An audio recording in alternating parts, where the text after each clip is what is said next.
नमस्कार, मैं हूं मुकेश कुशवाहा और आप देख रहे हैं वॉइस ऑफ पाटलिपुत्रा न्यूज। आज हम बात करेंगे अरावली की। आज हम मिलवाते हैं सनातनी चंदन जी से। आप देखे होंगे कई वीडियो वायरल हैं, कई न्यूज चैनल पे आए होंगे। श्री राम दल की सेना ने गंगा घाटों को इस तरह सफाई किया, सफाई अभियान चलाकर लोगों से निवेदन करके अपने सेना के साथ सभी गंगा घाट पे सफाई में निरंतर प्रयास किए। ठंड का मौसम हो या गर्मी का मौसम, सभी में सनातनी चंदन जो हैं अपने धर्म के लिए और पर्यावरण के लिए जागरूक हैं और संरक्षण करते हैं। तो आज मिलवाते हैं सनातनी चंदन जी से। नमस्कार सर। सर, क्या गंगा घाट की तरह ही अरावली खत्म हो जाएगी? नहीं, बिल्कुल नहीं। आखिर क्यों? अरावली के कई सारे वीडियो वायरल हैं जिसमें अरावली बचाओ, अरावली सेफ, अरावली का आंदोलन चल रहा है। कई न्यूज चैनल, कई सोशल मीडिया पे और फेसबुक पे वायरल वीडियो है। आखिर क्या हो? अरावली जो है 2025-26 में जब इसका ये बजट भी हुआ है अरावली पर्वत के लिए। अरावली पर्वतमाला जो है लगभग 4 राज्यों को जोड़ती है, गुजरात, राजस्थान, हरियाणा और दिल्ली को। और अरावली पर्वत जो है ये राजस्थान का रीढ़ है, राजस्थान का रीढ़ है। और राजस्थान जो है सभी लोग जानते हैं कि राजस्थान का संगमरमर, टाइल्स वगैरह का राजस्थान बहुत बड़ा पूरक रहा है। तो कहीं ना कहीं जो वायरल वीडियो है, तो इस पे जो पर्यावरण मंत्रालय ने है संज्ञान लिया है और सुप्रीम कोर्ट इस पे अभी आगे का दिशा निर्देश जब तक जारी ना हो तब तक इसमें कोई मतलब नहीं होगा। वैसे वायरल वीडियो में तो कहा जा रहा है कि 100 मीटर ऊंचे पर्वतमाला है, उन्हें अरावली की श्रेणी में रखा जाएगा और 99 मीटर भी होंगे तो उन्हें ध्वस्त किया जाएगा, तोड़ दिया जाएगा, खनन किया जाएगा, खनिज निकाला जाएगा। तो विकास हो रहा है, तो विकास के लिए क्यों ये मुद्दे उठ रहे हैं सेव अरावली? रीजन ये है कि विकास तो है, जब विकास होगा तो कहीं ना कहीं पहाड़ों को काट करके आपको अगर मेट्रो चाहिए, रोड चाहिए, तो उस रास्ते से चाहिए, तो वो कटाव तो होगा। कटाव तो एक सीमित कटाव हो, और कटाव के बाद जो ठीक है पर्वत वहां पे गया तो पेड़ पौधे वगैरह जो है उसको भी संरक्षित करना होगा, क्योंकि राजस्थान का रीढ़ है। पर्यावरण एक को अनुकूलित करने के लिए वो पर्वतमाला बहुत ही महत्व रखता है। तो चाहिए कि मतलब उस चीज को कि जहां अगर विकास हो रहा है तो थोड़ा सा होगा, विकास हो रहा है उस रूट से, अगर कोई रोड जा रहा है, रेलवे लाइन जा रहा है, तो ये आम जनों का विकास है। लेकिन उसके लिए हिसाब से पर्वत को काटा जाए जो जिसमें उतना काम हो, सिर्फ जरूरत के अनुसार। और रही बात पेड़ को, तो पेड़ पहाड़ के साथ साथ पेड़ को भी संरक्षित करना होगा, क्योंकि वही हम लोगों की जीवन धारा। ऑक्सीजन की कमी होगी तो फिर बहुत प्रकार की बातें होगी।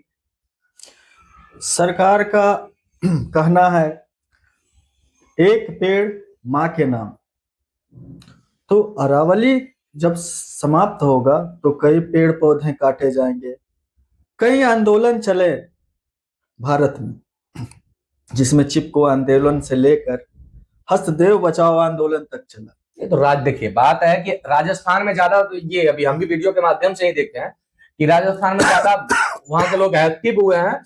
और वो जो धरती है, मेवाड़ और क्षत्रियों की धरती है, तो वहां के लोग जो हैं जागरूक हो चुके हैं, और जागरूक हुए हैं तभी जाकर के पर्यावरण मंत्रालय ने इस पे पहल किया है। सुप्रीम कोर्ट इस पे आदेश जारी किया है कि अगले दिशा निर्देश तक कुछ नहीं किया जाए। ये तो सिर्फ कागजों पे दिखता है कि पर्यावरण ने संज्ञान लिया, पर सुप्रीम कोर्ट का आदेश है कि 99 मीटर से ऊंची पहाड़ी जो कम है, 99 मीटर है, उसे काट दिया जाएगा। जबकि लोगों को कहना है कि पूरे पर्वतमाला जो 4 राज्य को जोड़ रही है उसमें सेफ हो, क्योंकि वातावरण फिर पर्यावरण, पर्यावरण का संरक्षण जरूरी है। तो सरकार के आगे और सिस्टम के आगे क्या हर बार ये आंदोलन करना पड़ेगा? देखिए, अगर सरकार, हालांकि वहां पे 4 राज्यों में जो राज्य हैं, वहां पे अरावली पर्वतमाला जो 4 राज्यों को जोड़ती है और चारों जगह भाजपा की सरकार है।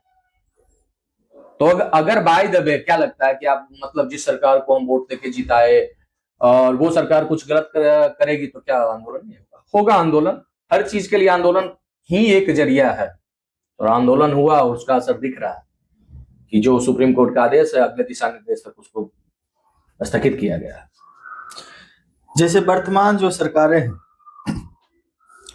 वो सनातन के प्रति और धर्मों के प्रति समान दृष्टिकोण रखते हैं, पर आखिर ऐसा क्या होता है?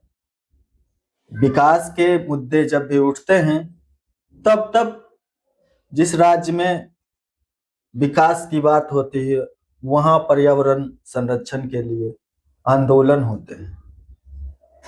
आंदोलन, देखिए, आंदोलन क्या है कि आंदोलन हर चीज के लिए आंदोलन होता है। आंदोलन एक आईना दिखाना होता है सरकार को कि आप ये सही कर रहे हैं या गलत कर रहे हैं, क्योंकि सरकार वहां सदन में चलता है, सरकार गांव में नहीं चलता है। और हम जो गांव में लोग रहते हैं, ओरिजिनल राष्ट्र उन्हीं लोगों के वजह से है, ग्रामीणों के वजह से ओरिजिनल राष्ट्र है, ना कि सदन में बैठे हुए लोगों को। तो वोट देकर के गांव वाले अगर उनको भेजे हैं, और वहां पेपर पे वर्क होता है, वहां पे पढ़े लिखे इंजीनियर होते हैं, हर तरह के रिसर्चर होते हैं, उस पे पेपर पे काम होता है। लेकिन क्या है कि उस पेपर पे काम तो क्या आम जनों के हित में हो रहा है? अगर आम जनों के हित में नहीं हो रहा है तो फिर वही आम जन जो है विरोध करता है, आंदोलन करता है, वही विरोध आंदोलन का रूप लेता है, और वो आंदोलन हुआ तो देखिए उसका सामने है। कई संस्था हैं जो अरावली को 99 मीटर के श्रेणी में जो भी ऊंचे में आए पर्वतमाला, उनको वहां पे खनन का बात करते हैं, वहां पे विकास की बात करते हैं। वो मानते हैं कि जो 99 मीटर से 100 मीटर से नीचे वाला जो पर्वत है वो अरावली में नहीं आएगा, संरक्षण में नहीं आएगा। तो ये हम मान सकते हैं कि कल वही संगठन कह दे कि हम छोटे छोटे नदियों को नहीं मानते हैं। नहीं, ऐसी कोई बात नहीं है कि वो संगठन नहीं कह सकता कि वो नदियों को नहीं मानते हैं। सारी पहाड़, नदी और ये जंगल मिलकर के ही पर्यावरण को बचाया जा सकता है। तो इनका संरक्षण, अगर हमको ज्यादा दिन जीवन में जीना है, स्वस्थ जीवन जीना है, पहाड़, पेड़, नदी, इन सबों को संरक्षित करने का पूरा जरूरत है। और ये सरकार नहीं, और ये हम लोगों की जिम्मेदारी बनती है इसको संरक्षित करना। सरकार की जिम्मेदारी है, लेकिन हम लोगों को भी जागरूक होना है। अरावली को संरक्षण करना चाहिए। जो अभी मुद्दे हैं सोशल मीडिया पे, क्योंकि छोटे छोटे क्रिएटर और बड़े क्रिएटर भी अरावली सेव अरावली का कंटेंट चला रहे हैं, तो हमने भी सोचा कि बात करते हैं आज हमारे लोगों से, क्योंकि कहीं ना कहीं प्राकृतिक प्रेम सभी में है। बिल्कुल, आप कितना भी नई दुनिया में आएंगे, नई युग में आएंगे, पर आप प्रकृति को नहीं छोड़ सकते। प्रकृति को नहीं छोड़ सकते हैं और गांव को नहीं छोड़ सकते हैं, क्योंकि गांव है तभी राष्ट्र है। शहर से राष्ट्र का निर्माण नहीं होता है, और शहर से सब कुछ नहीं होता है। गांव है तो किसान है, किसान है तभी शहर है। तो गांव और किसान को संरक्षित करने का जरूरत है। पौधा, पहाड़, पेड़, इन सबों को संरक्षित करने का जरूरत है, क्योंकि जब अरावली पहाड़, जो अरावली पर्वतमाला श्रृंखला है, वो सिर्फ पर्यावरण को ही संरक्षित नहीं करता, उसमें बहुत सारे ऐसे विलुप्त जीव हैं, उनकी समाप्ति हो जाएगी। और विलुप्त जीव जो है जीवन श्रृंखला में, जो जीव है जंगल में रहते हैं, तो वो हमारी जीवन श्रृंखला में बहुत अहम रोल उनका होता है। वो हमारे संस्कृति का एक जो है वो जगह है, संस्कृति के रूप में दिखता है। अगर पहाड़ इस तरह से गायब होगा तो हमारे संस्कृति का नाश होगा। और हमें पता है राजस्थान सनातनियों की धरती है, क्षत्रियों की धरती है, मेवाड़ों की धरती है, और वो राजस्थान के लोग लड़ने के लिए जानते हैं, आंदोलन किस प्रकार से करना है वो जानते हैं, और वो शुरू किए, आंदोलन किए, उसका नतीजा सामने है और आगे भी नहीं होने देंगे। अभी फिलहाल स्थगित किया गया है, अगर आगे सुप्रीम कोर्ट इस पर निर्णय लेगा तो फिर वो आंदोलन का रूप लेगा, तो फिर वही होगा कि पब्लिक से के ऊपर सरकार नहीं है, क्योंकि पब्लिक ही सरकार बनाती है। तो आपके कहने का मतलब हुआ कि अगर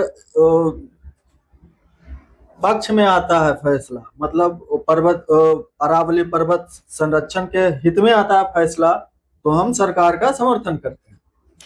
लेकिन अगर विरोध आया तो सरकार के खिलाफ जाएंगे आप? सरकार के खिलाफ सरकार का समर्थन, यहाँ किसी सरकार का समर्थन विरोध का कोई बात ही नहीं है। बात यह है कि जो होना चाहिए, कोई भी सरकार हो, कौन किसका सपोर्ट करता है ये हम मायने ही नहीं रखता है, सरकार कोई मतलब ही नहीं है। आप हमारे संस्कृति के साथ, हमारे जीवन के साथ खिलवाड़ करेंगे तो सरकार किसी का भी आवाज तो उठाना है, नहीं तो आने वाली पीढ़ी हमें कोसेगी कि आप लोग कैसे थे जो एक आवाज नहीं उठा पाए। तो अभी तक आप देख रहे थे अरावली पर्वत के संरक्षण की बातें। अगर आप चाहते हैं सत्य के साथ चले और सत्य पे प्रकाश करें, कैमरे से सत्य दूर नहीं रहे, तो आप सब्सक्राइब और शेयर कर सकते हैं वॉइस ऑफ पाटलिपुत्रा न्यूज को, क्योंकि हमारा सब्सक्राइबर 140 जरूर है, पर सवाल 1500 करोड़ का रखते हैं। चाहे चैनल रहे या ना रहे, अरावली रहनी चाहिए।